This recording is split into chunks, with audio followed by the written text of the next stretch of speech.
Thank you, Marcia.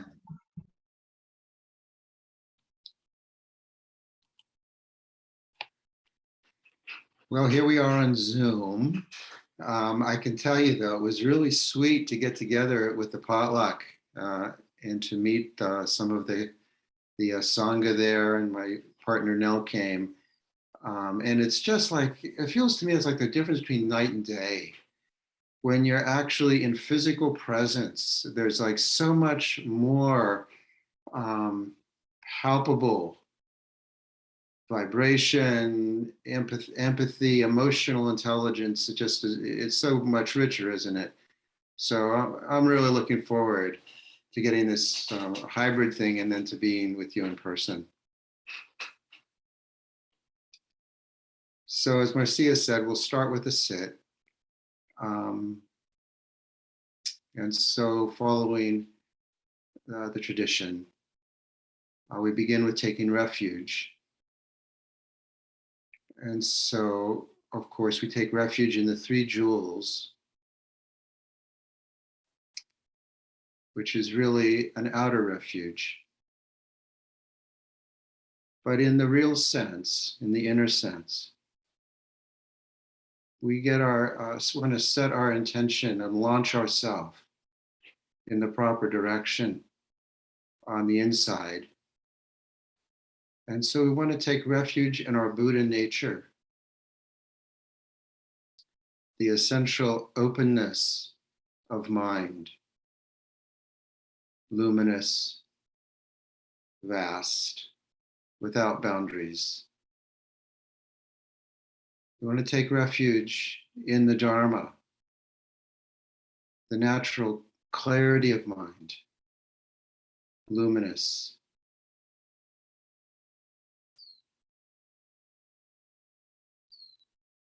We want to take refuge in Sangha, the compassionate energy of mind,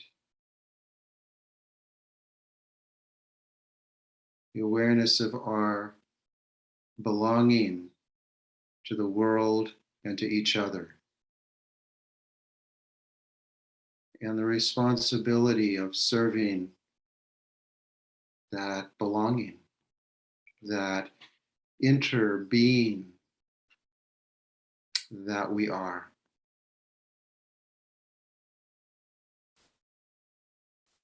And on the basis of that refuge, to practice a bit this afternoon, to just a little bit more clear our own channel so that we can be of better help to others.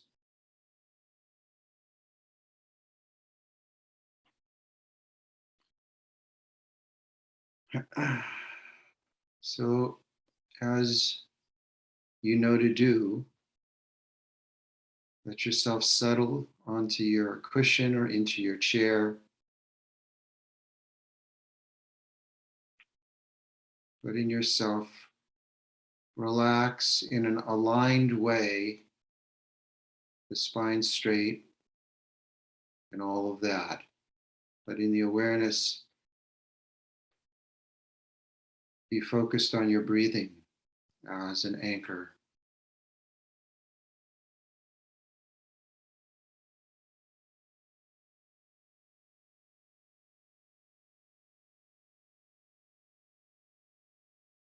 Tuning into that breath, following it all the way in, tuning into the sensations of breathing, noticing how deeply you contract that down into the belly is good. Exhaling, letting yourself being emptied. Tuning into the sensations of breathing itself.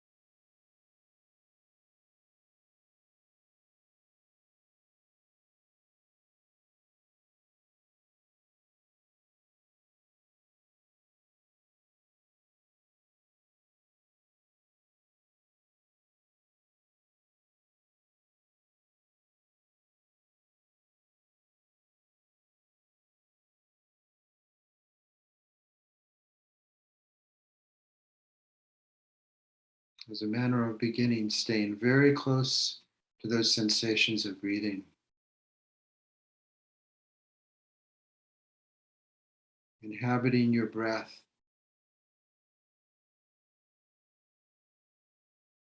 as your breath inhabits your body.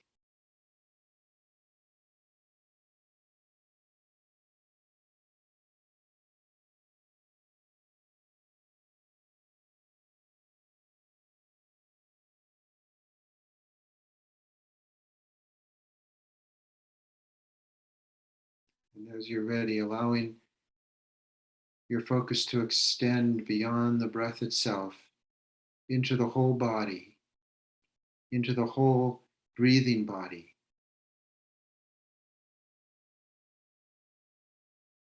from the top of the head all the way down to the soles of the feet.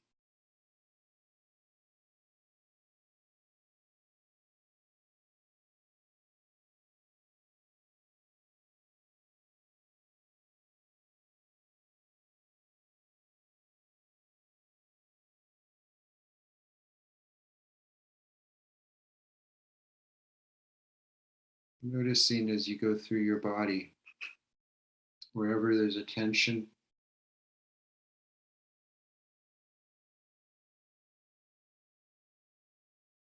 and enveloping that intention with your awareness.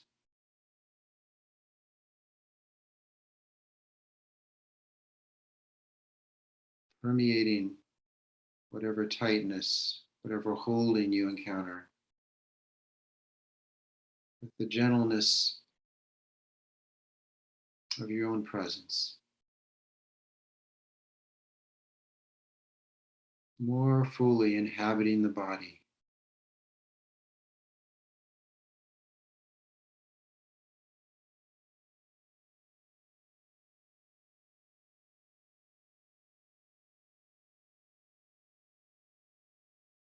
Tuning into this natural sentience.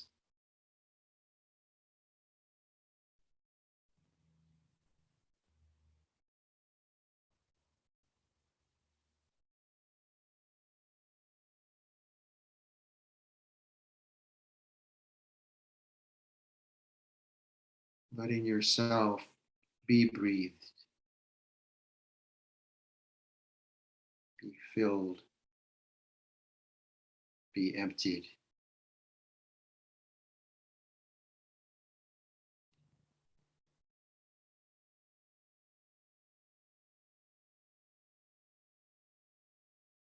Tuning into the physical vitality.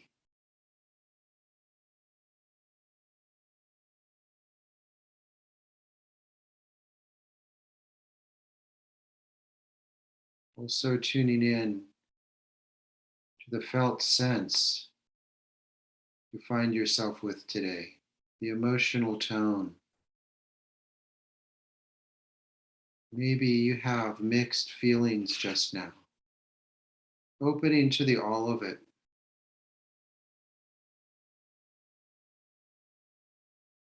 Mindfulness of the body, mindfulness of feelings.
And you'll notice the arising of thoughts, perhaps images.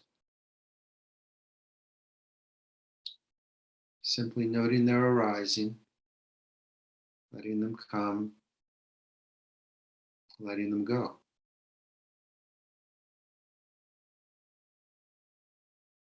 without getting carried away, keeping your seat in the saddle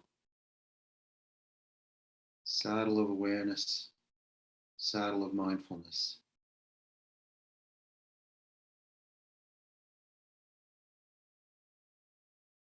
Letting everything flow.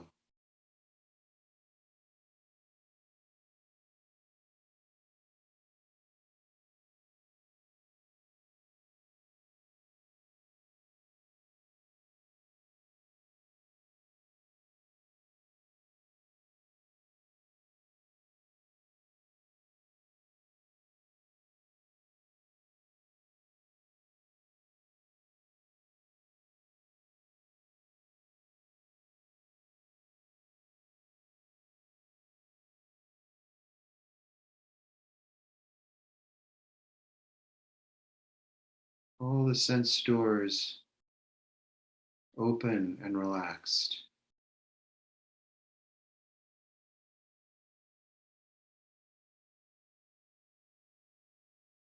Feel free to also gently open your eyes if you wish. There's no need to, but you can play with that. And your gaze, if you do open your eyes, to also just be very soft. No, again, not grasping onto whatever arises. Letting, letting the sounds, sensations, feelings, colors, forms. If you just had dinner, maybe there's also tastes that are lingering on your palate. Allowing it all to flow freely.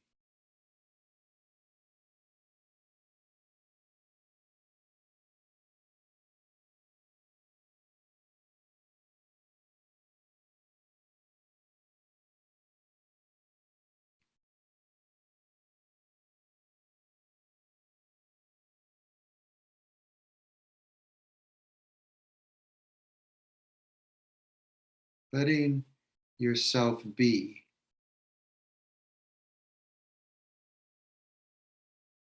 Letting yourself be the being that you are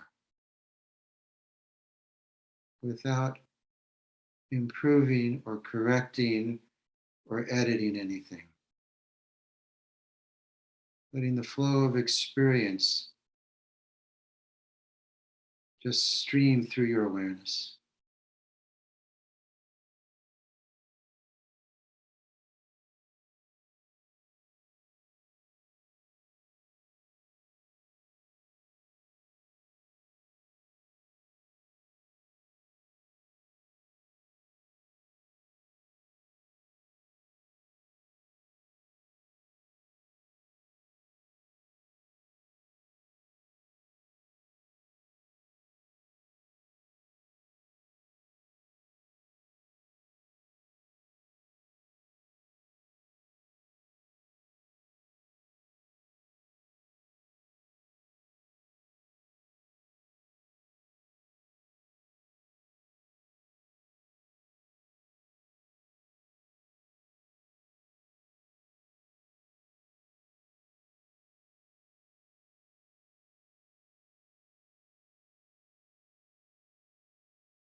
Sensations of all kinds,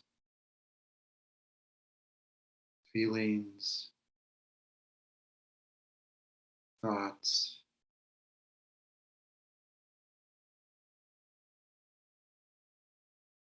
like so many clouds passing through the sky.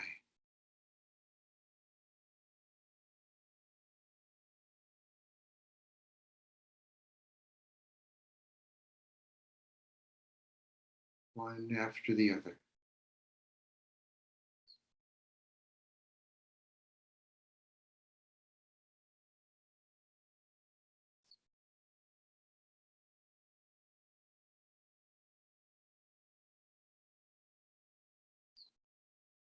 Letting the system settle,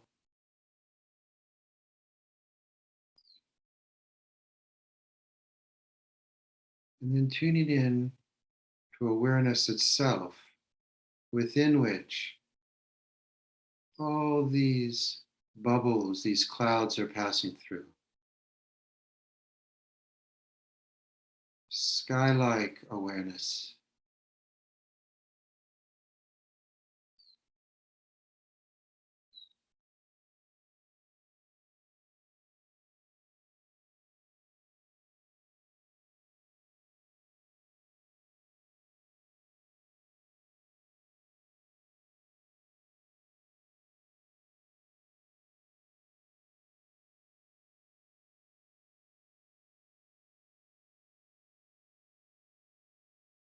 Intangible, and yet the basis for everything.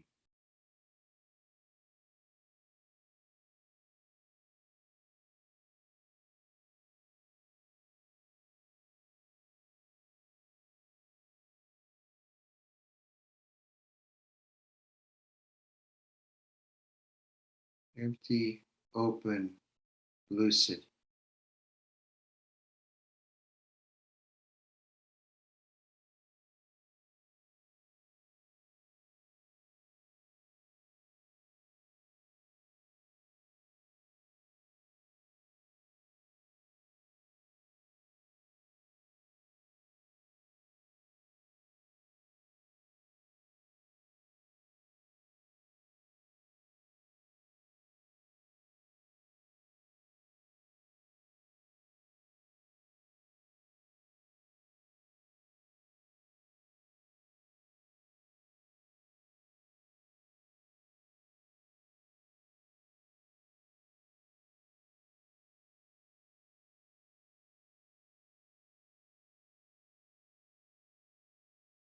Giving the grasping mind a break.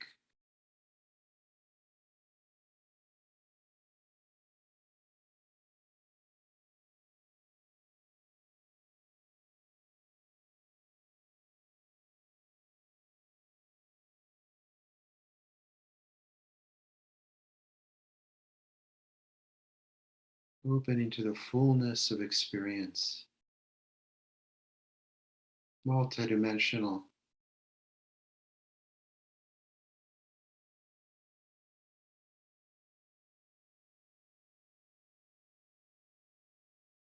Open-ended.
Always the breath.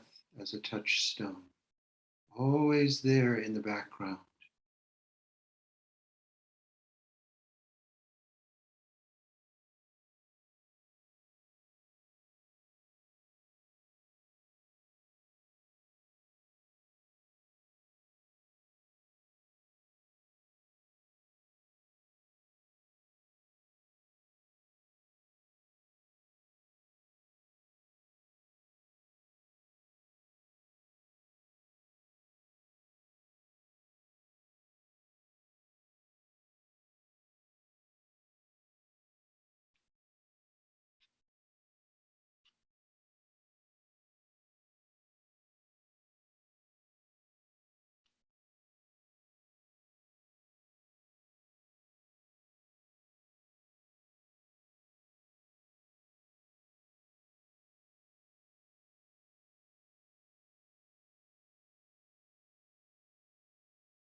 Letting yourself be as you are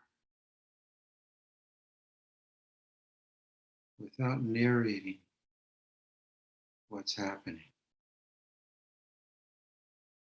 Oh, natural.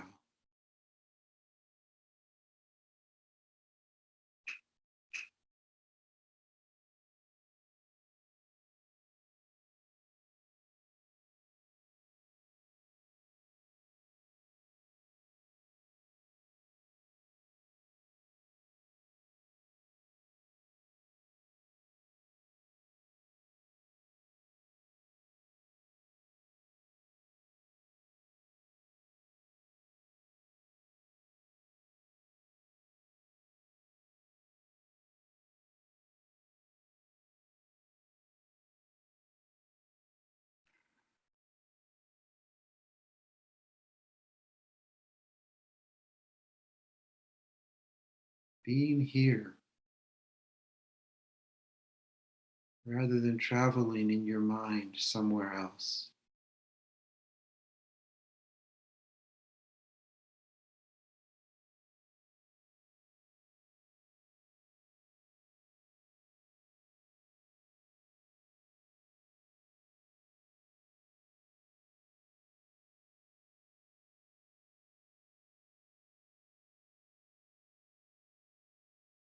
Letting yourself be here.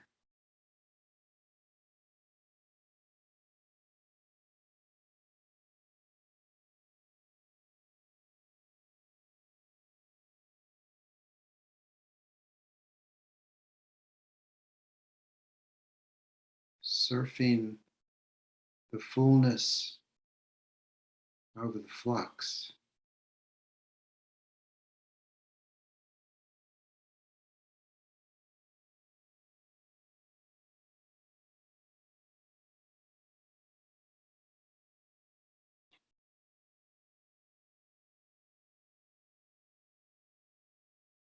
Resting in awareness.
So we want to put our heads together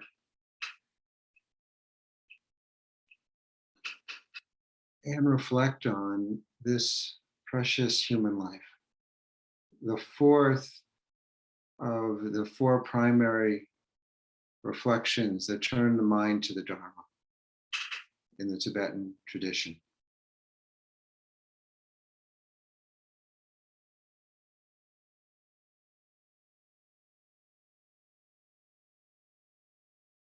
So traditionally, the human life is considered so rare and so precious and so unlikely that we could ever have it, as being compared to a blind turtle swimming in a vast ocean that rises for air once every 100 years. And on the surface of that vast bobbing ocean, there's an inner tube. And the likeliness of obtaining a human life is as likely as that blind tortoise rising to breathe, putting its head through that life preserver.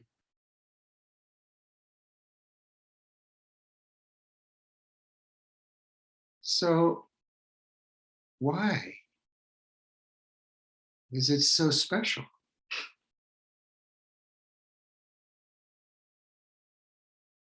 I mean, wouldn't it be better? We have these 6 realms, right? The hell realms, hungry ghosts, animals, humans, asuras, or power mongers. Asuras are like power strugglers, locked in battle. And then there's the God realm. Wouldn't it be better, to get into that God realm?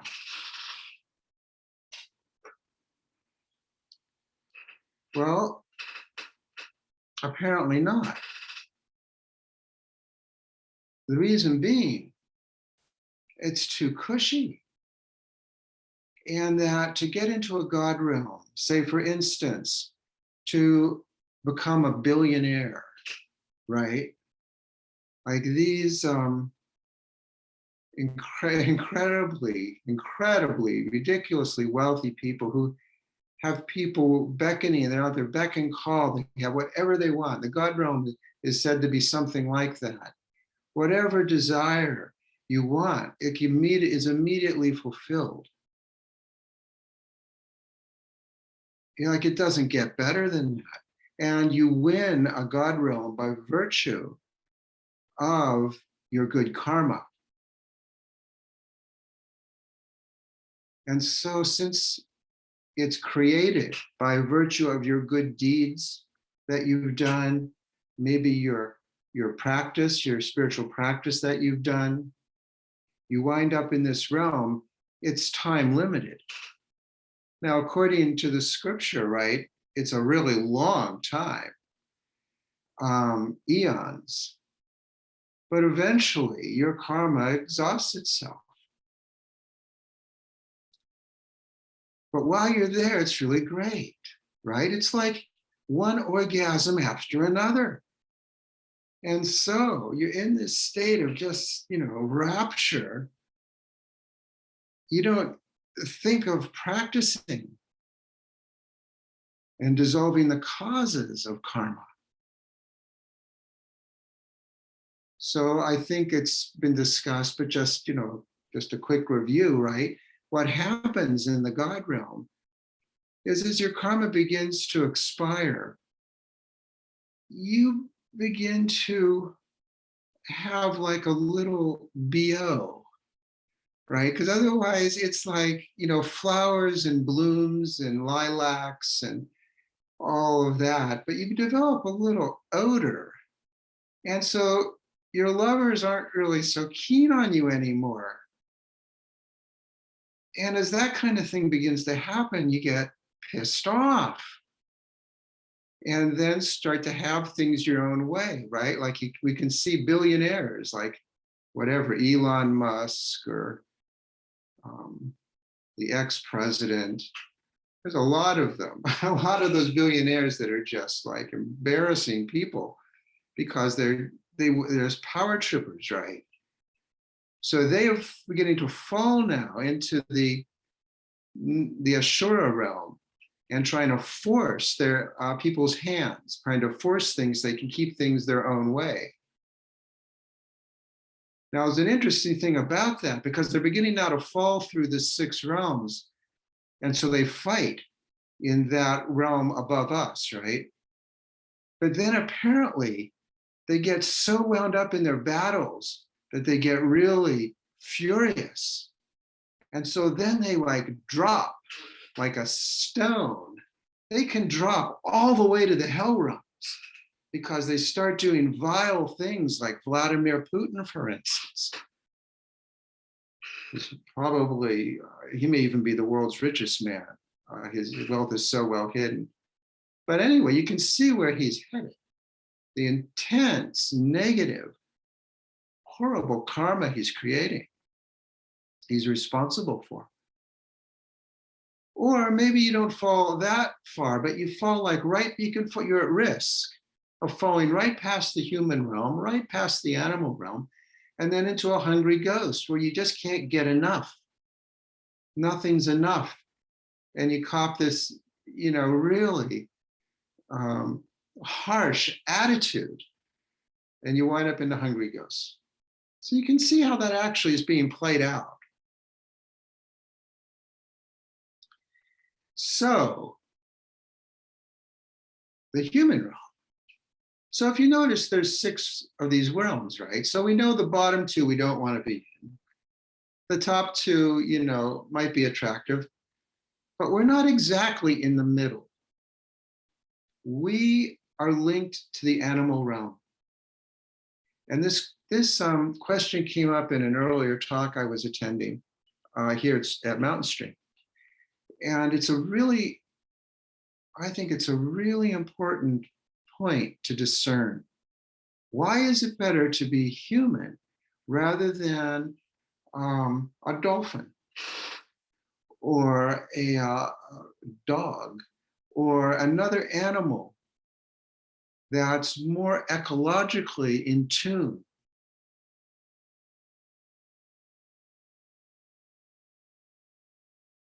More ecologically part of the world.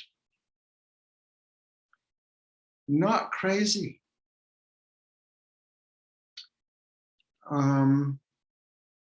Why would it be better to be a human who's creating all of this horrible environmental destruction,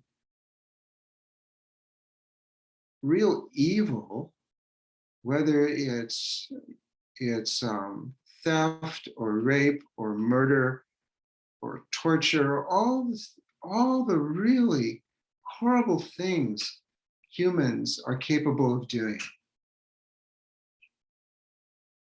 Wouldn't it be better to be a magpie or an elephant? Right? There's ways that there are some creatures that are close to us in the sense that they can recognize their own self-image in a mirror. Magpies and elephants can definitely do that. Chimpanzees, not so much. Dogs, cats, no. But they're not creating havoc. They're in tune with the cosmos. And so as they live, they live. When they get sick, it's no big deal. It's just what's happening. And then they die, and that's that. They don't worry about it. Whereas for us, these things are divine messengers.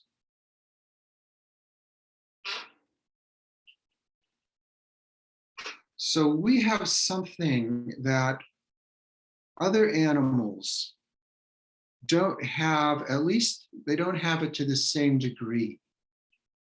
And what they don't have is self-consciousness. They don't have neurosis. Now, some animals, particularly domesticated ones who've been abused, you've noticed this, I'm sure, can become neurotic. But only because humans have made them so through cruelty, abandonment, and so forth. The same way that we drive ourselves crazy, our children crazy, our companions a bit crazy. So we have this self-consciousness that allows us the capacity to reflect. We have, in that course of doing that, of course, we have language. What we're doing now, the bears in Yosemite don't do, right?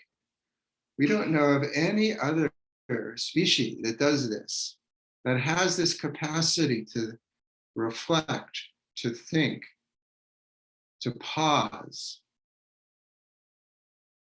So normally, that's what's talked about as this, what's precious about a human birth.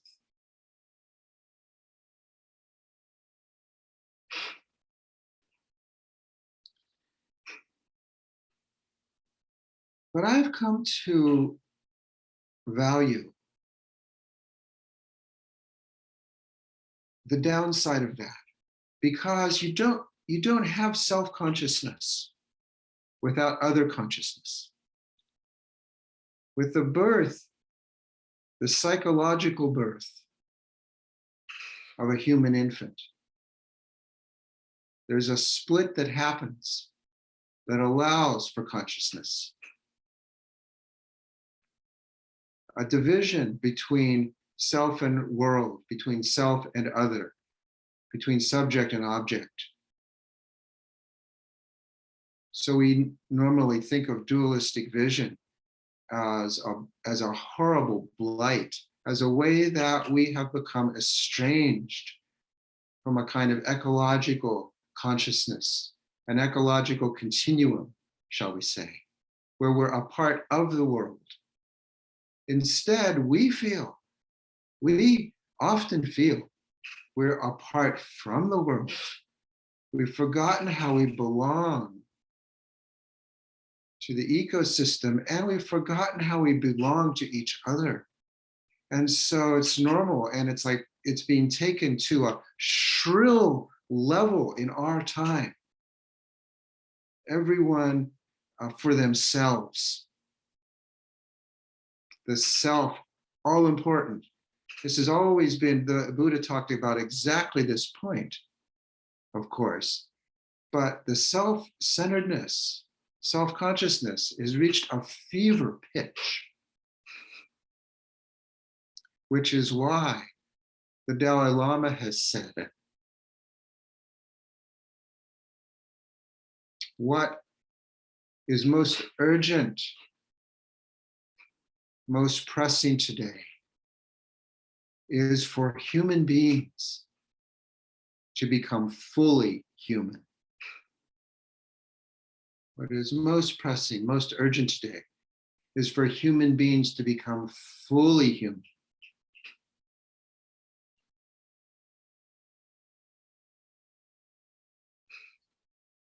And so the thing that I've really come to value and appreciate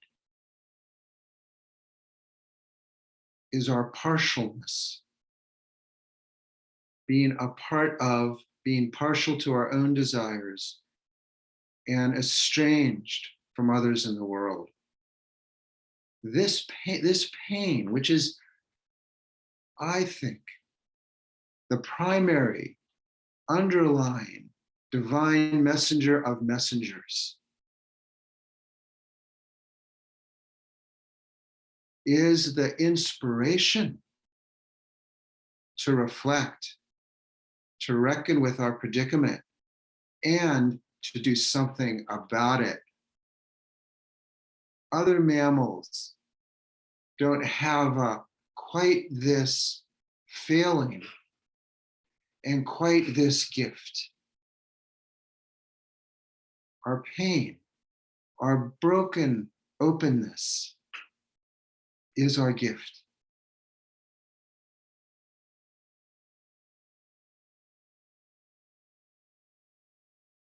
The human gift.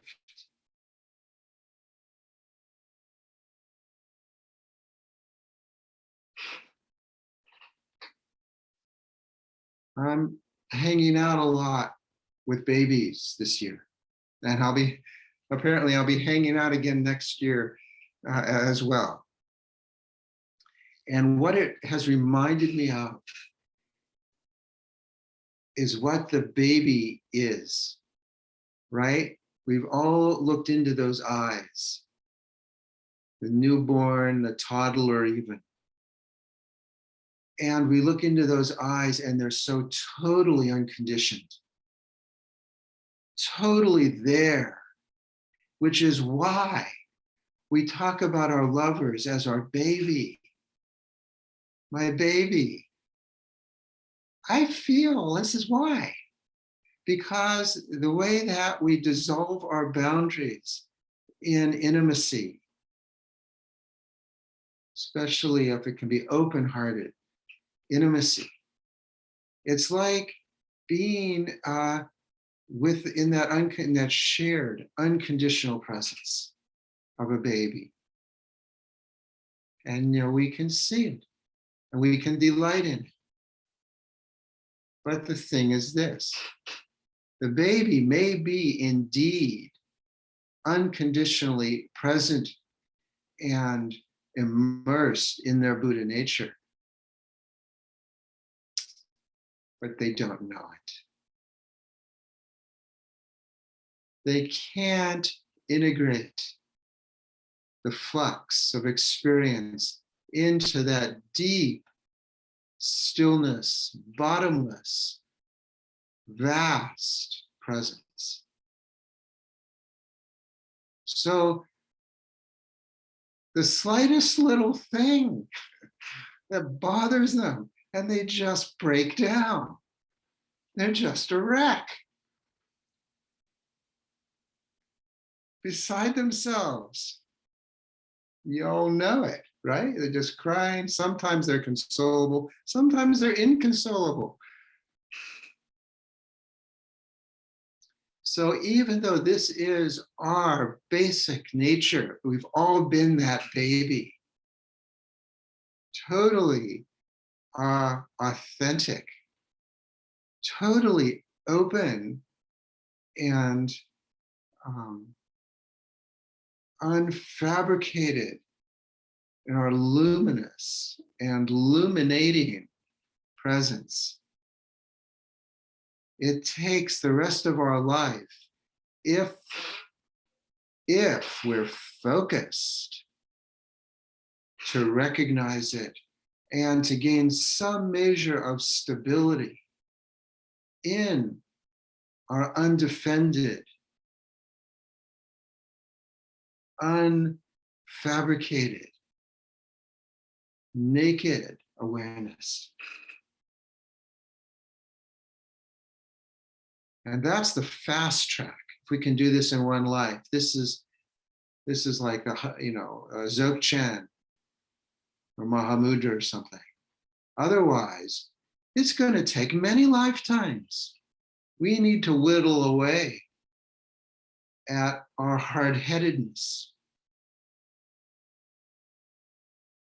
But we can do that, even if it takes, as is said in the Mahayana, 3 incalculable eons of walking the path. We can do it, but only because we can reflect on it. Only because we have this divided consciousness that makes us suffer and makes others suffer so much.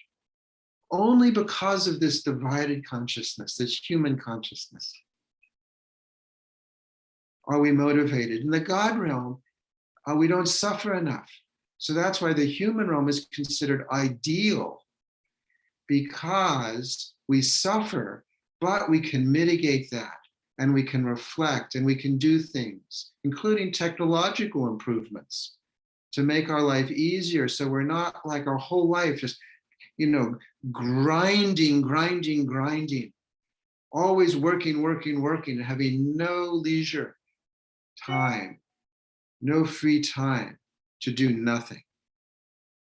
Some humans don't have that, right? So this kind of goes beyond this simple reflection of the human birth into looking more about our karmic situation, such that we have, us who are together here today. Not only do we have a human birth, but we have the wherewithal to realize we need to do something, and we can do something about our predicament. And we have all our faculties, right? We're not daft. We have enough intelligence to think and to reflect.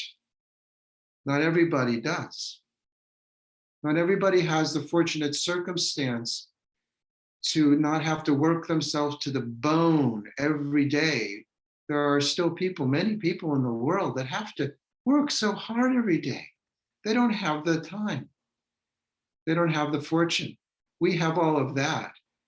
We have a good external circumstance. Look, we live in the first world. Can you imagine what it would be like now, right? To be even in the first world of the Ukraine right now. Holy cow. Our citizens will be so wound up. It would be so hard to do any kind of shamatha, any kind of calm abiding practice. Just to lower the heartbeat, it would be a success to, in those circumstances, to even just lower the whole heartbeat a little bit and get a small reprieve from the fear and the trauma of being bombed. And then there's the third world, where they just, are at their wits' end. They don't have COVID vaccines, many of them, et cetera, et cetera, et cetera. So we have a fortunate external circumstance. And then we have a fortunate internal circumstance of being educated, being bright, so we can think about the Dharma, we can listen to the Dharma, we can also practice the Dharma. But not only do we have that capacity, on top of all of that, we've decided to act on it. Not everybody who has all these capacities. The Dharma now and other spiritual traditions are so available. It's not like living in the medieval times, in the wilds of Scotland, or even in the wilds of North America, pre-Columbian North America, right? We would have been more ecologically in tune. The Seanon people, for instance, who are around here were way more ecologically intelligent than us. But it's not clear how far they took that. If they had this capacity for seeing through the illusions of consensus reality themselves, the illusion of a self-independent and separate self-existence, seeing through, letting a divided consciousness relax into its undivided potentiality. Consciousness can divide or not. We can also drop our shtick. We can drop having to have an opinion in a position. But we're plagued by this kind of narcissism where I come first. And so then we're always in struggles, right, with the world and with other people because our preferences don't match theirs.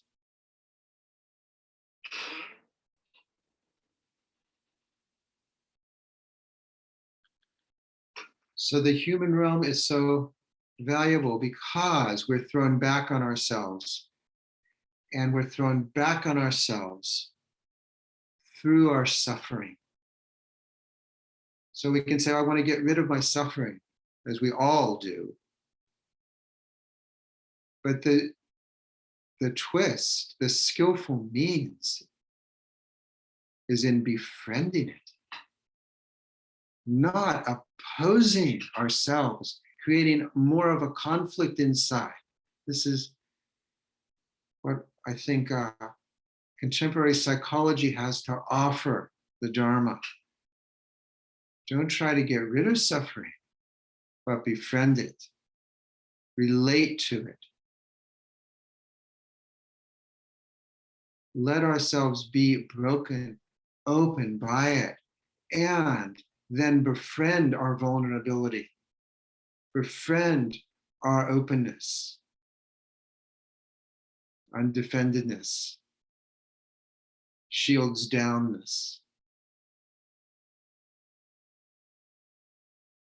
without trying to get anywhere else, somewhere better.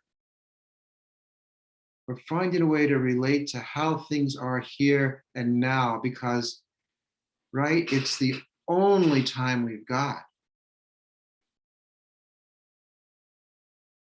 I'm telling you something I'm pretty sure you already know. I'm just echoing it. Now is the only time we have, but our mind keeps throwing ourselves ahead of ourselves and creating problems for us in so doing, or, dwelling on the past, which is, extra credit suffering, right? We already got through it, but then, we're chewing on it, keep chewing on it, and we just, it's just self-inflicted wounds. So we're thrown back on ourselves, and that is the preciousness of this human birth. And the truth is, we're less precious than we think, and more precious than we could ever imagine in being part of the evolutionary pulse of the cosmos, the evolving cosmos. We are part of enlightened intent.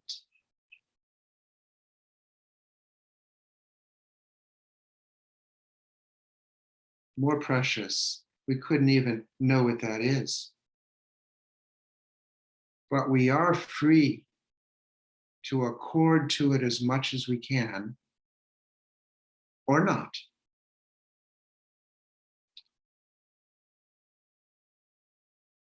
So that's another way of putting it, isn't it? That it's our freedom, the freedom that our consciousness gives us. Animals don't have that. They're driven by instinct.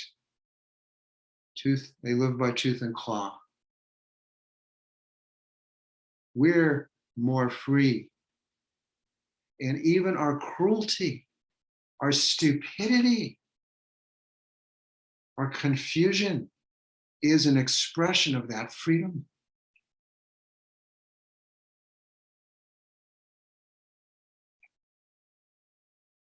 Right? The old cartoon with the angel on this shoulder and the devil on this shoulder.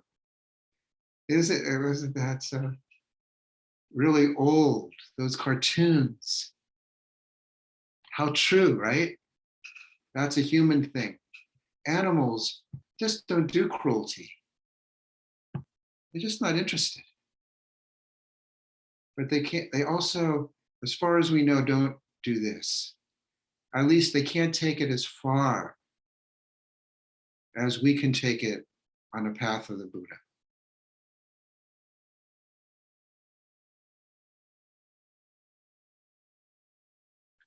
So I'm going to leave it there.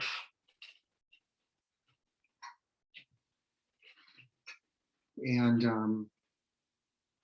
if you want to, whatever, take a break, a bathroom break or something, go ahead.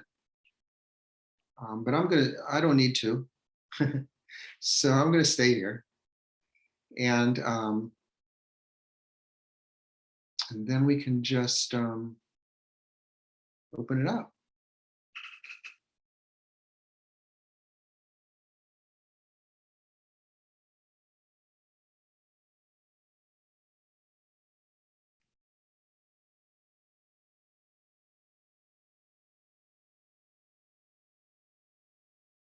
Douglas, were you in a teepee? Can't hear you. You have to unmute yourself.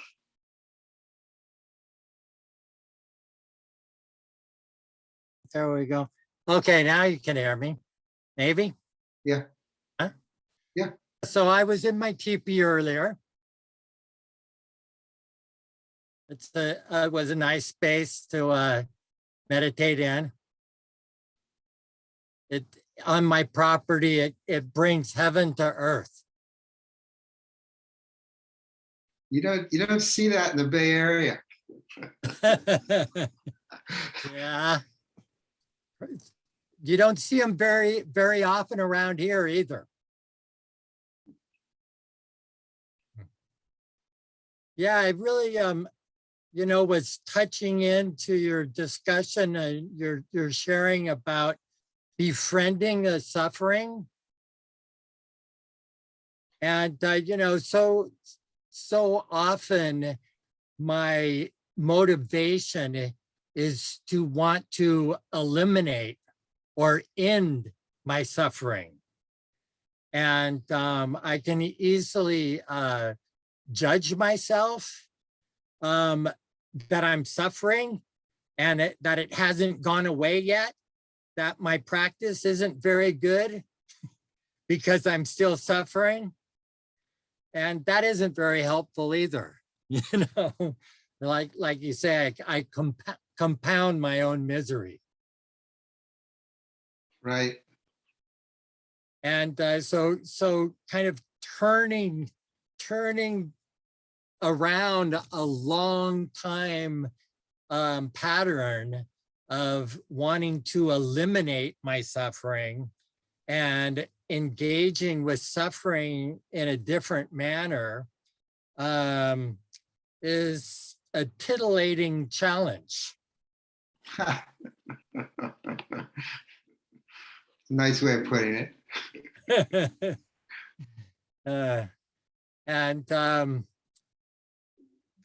Yeah, it's I'm having an inner rebellion against befriending my suffering.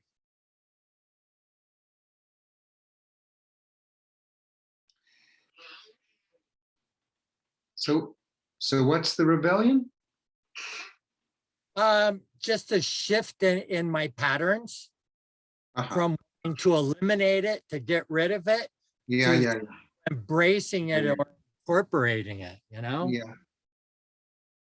yeah. No, it doesn't work. I've tried hard. What, to eliminate the suffering? Yeah. This sort of self-judgment, sense it's we're not good enough, something's wrong with me, self-consciousness. In the Pali Canon on the Arya Magga, the enlightenment path, right? There are these 4 stages, and this is like one of the last thing to go. So get used to it. It's going to keep coming up. Yeah. Right. Yeah, and so it's just like kind of like, oh yeah, there it is again. My Right. old adversary. And are you referring to suffering or the self-judgment for still suffering? The self-judgment, the self-judgment, the self-referencing, right? Because all this is self-focused, self-referencing. I'm failing. I should be better than I am.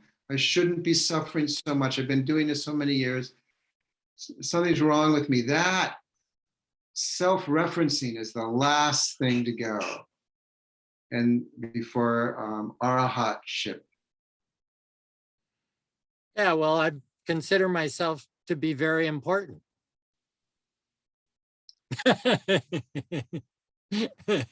Right. Yeah. Yeah. Hey, Ken, Yeah, go ahead. you made a reference to being fully human, and that that caught my attention, and I was asking myself, what does that mean exactly? Being fully human. Yeah, good question.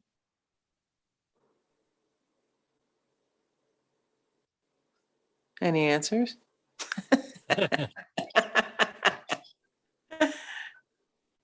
Yeah, fully, leaving nothing out. You mean Fully, embracing it all? without yeah, that's like a good way in.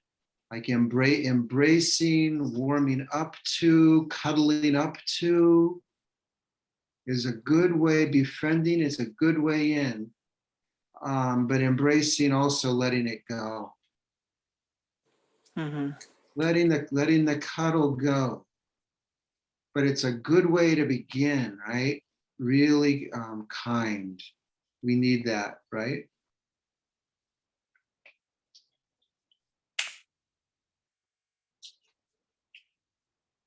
Some of the concept you brought up is interesting. I'm having several weeks trying to get a house on the market and using all my free time.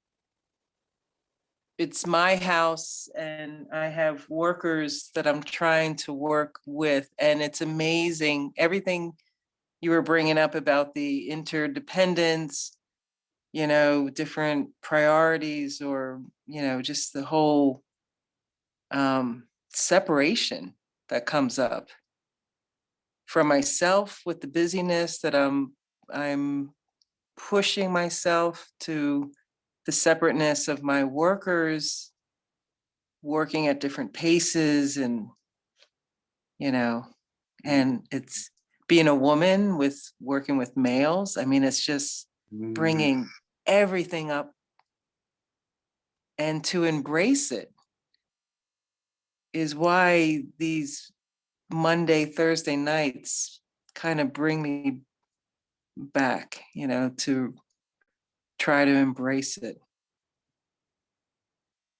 yeah, yeah. Good use of Sangha.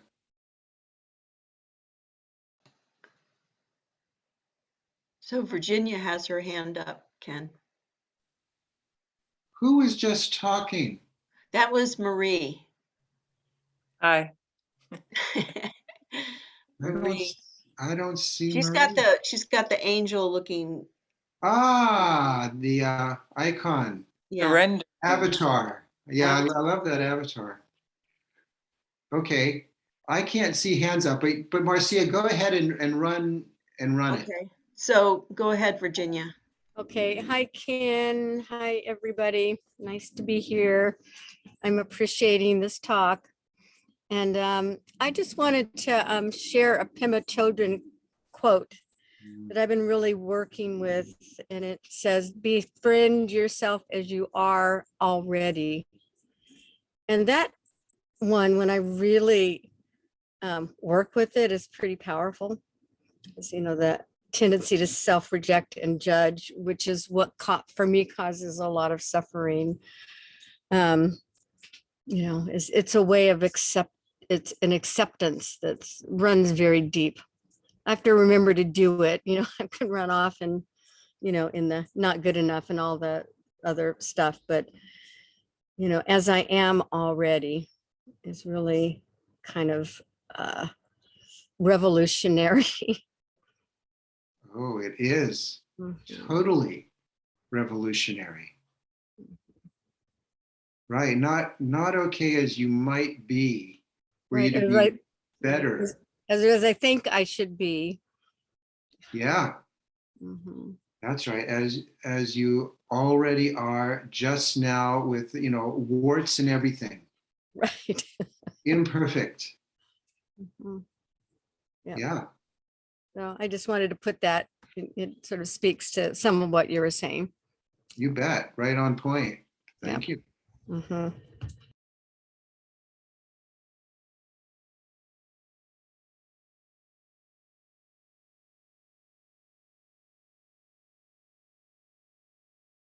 She's one of my teachers. I consider her an international treasure.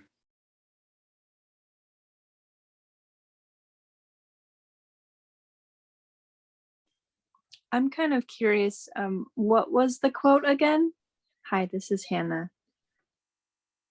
Could the quote be repeated?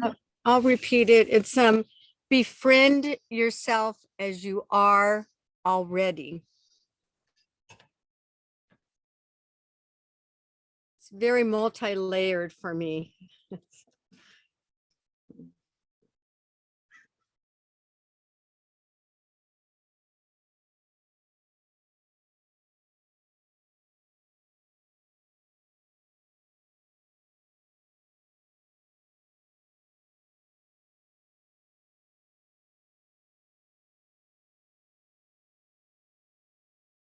Go.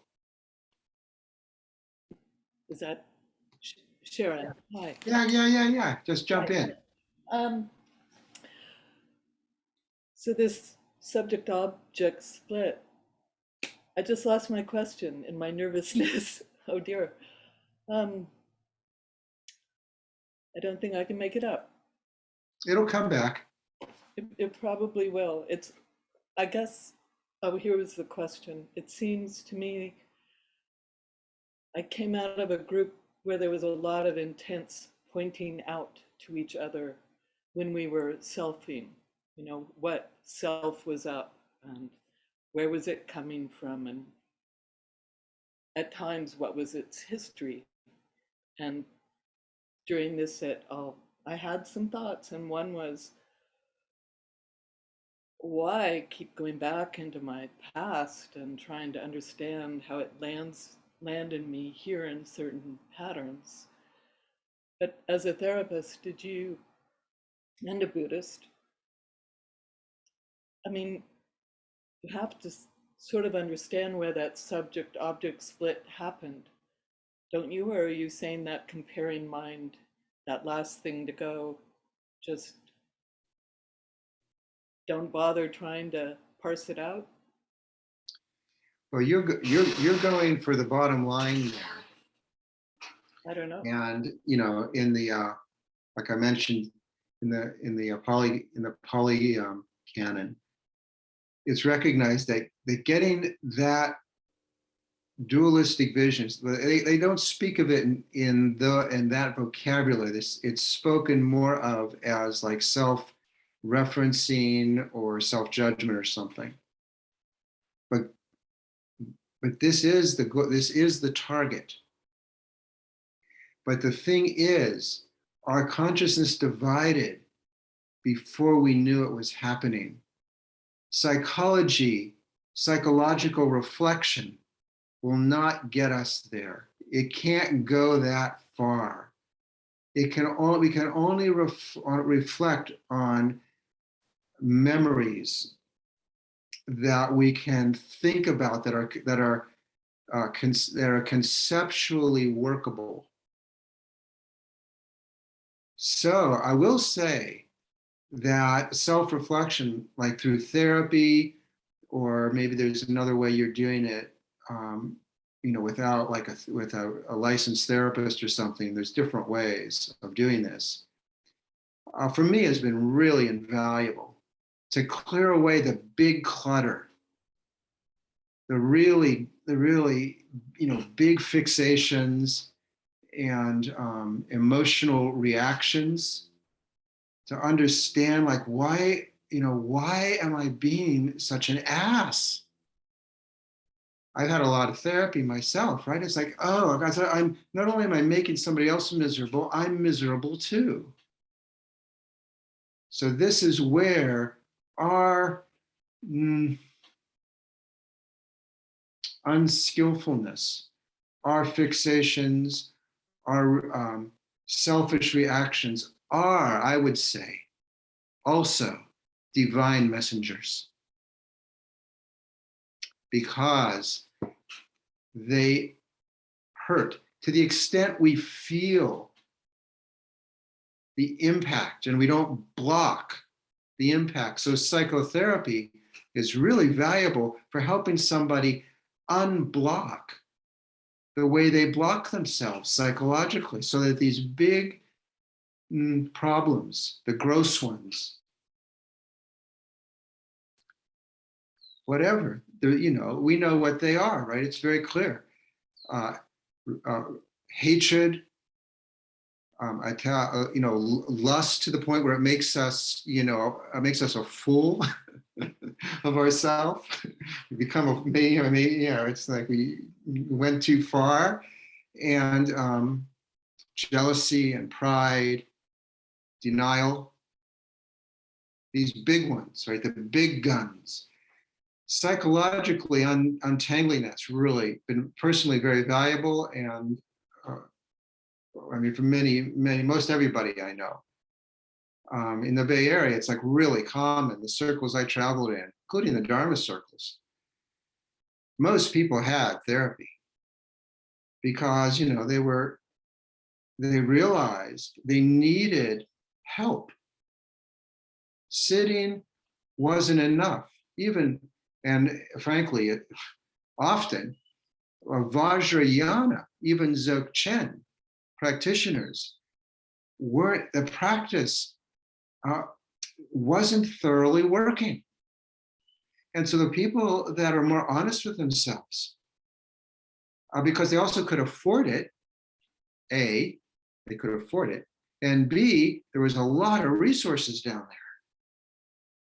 Therapists who are like Dharma savvy practitioners themselves. This is very common.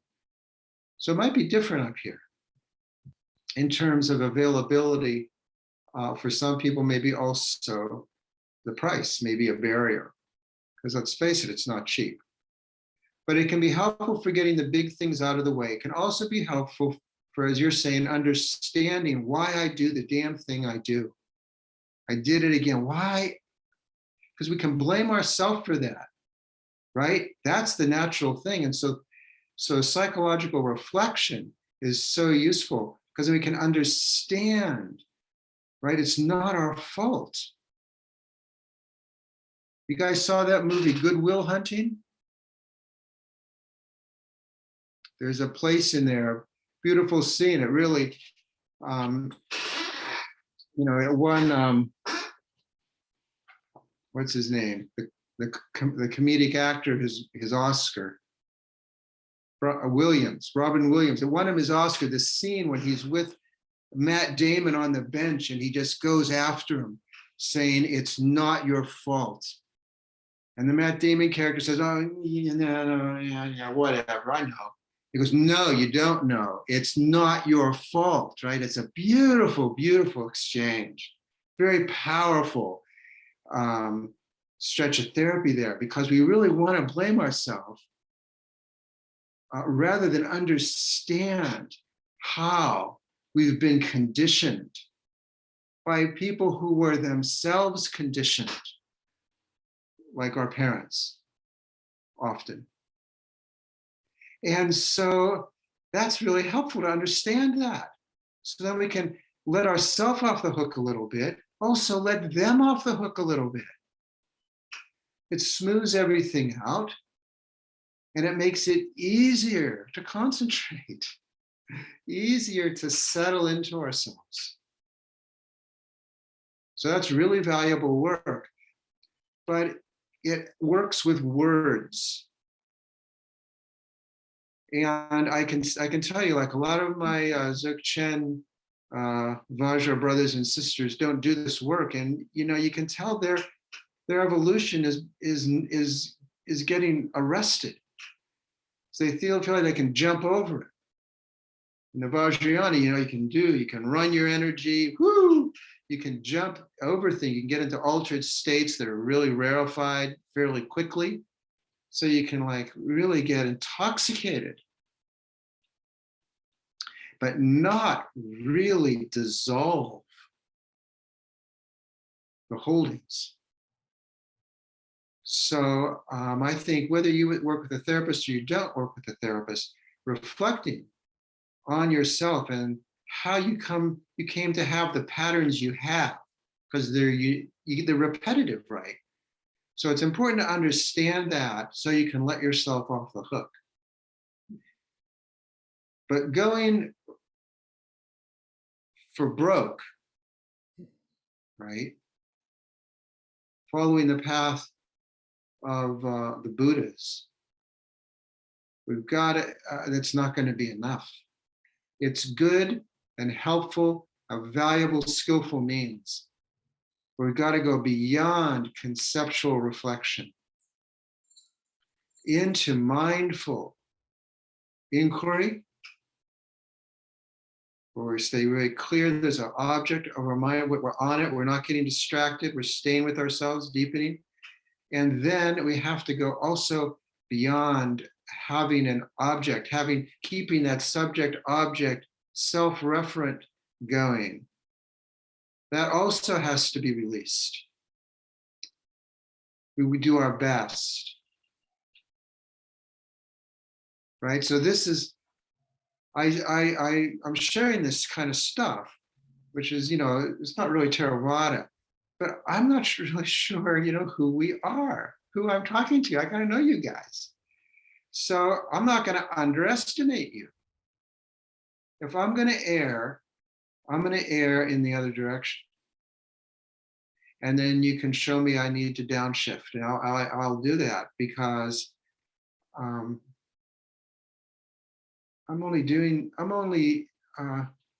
as a teacher, I only make sense with a student. I'm not trying to be like a teacher, somebody special. It's about the relationship. Sure, it's like this for you too, John. It's about being shoulder to shoulder, going in the same direction. And so it does require meditation more than psychology to progress. But the psychology, very important for understanding ourselves, for letting ourselves off the hook.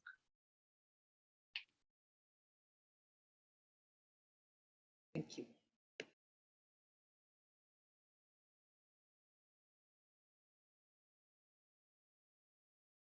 Okay, I'm aware of the time. So let's do a short meta, and then I think there's some announcements.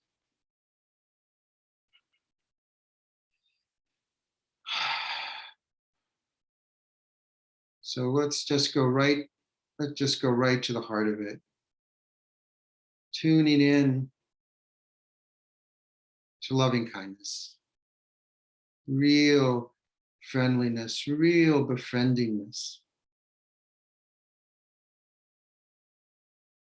Tuning into the gentleness of our heart, of hearts. What is it to be a true gentleman, a true gentlewoman? Letting that breathe, that gentleness, that kindness.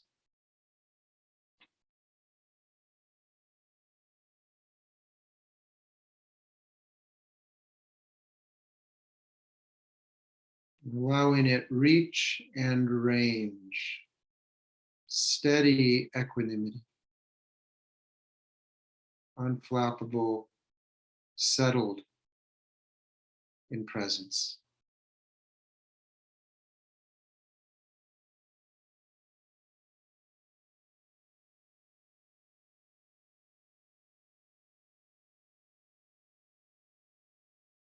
Heart open to its compassionate nature.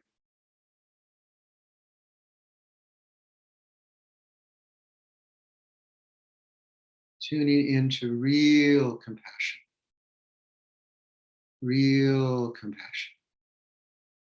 for self and other. Heartfelt, totally touchy feeling.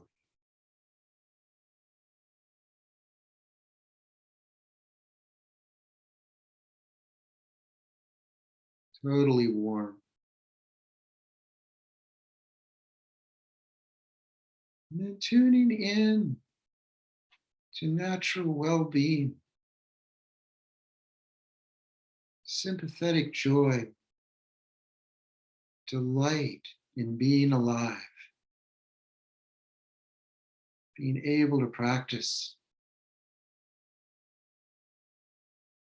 and being able to enjoy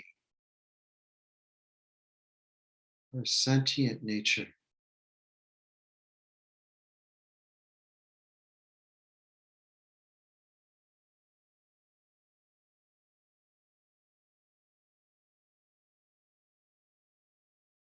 Resting in your heart, the center of your chest.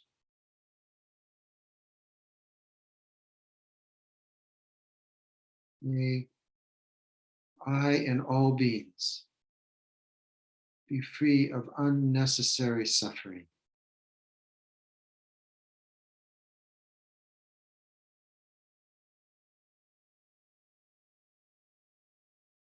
May I and all beings be filled with real happiness, unconditioned happiness.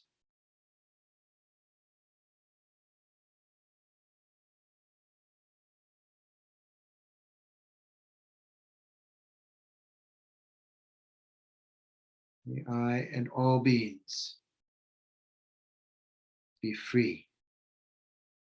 May I and all beings everywhere be free.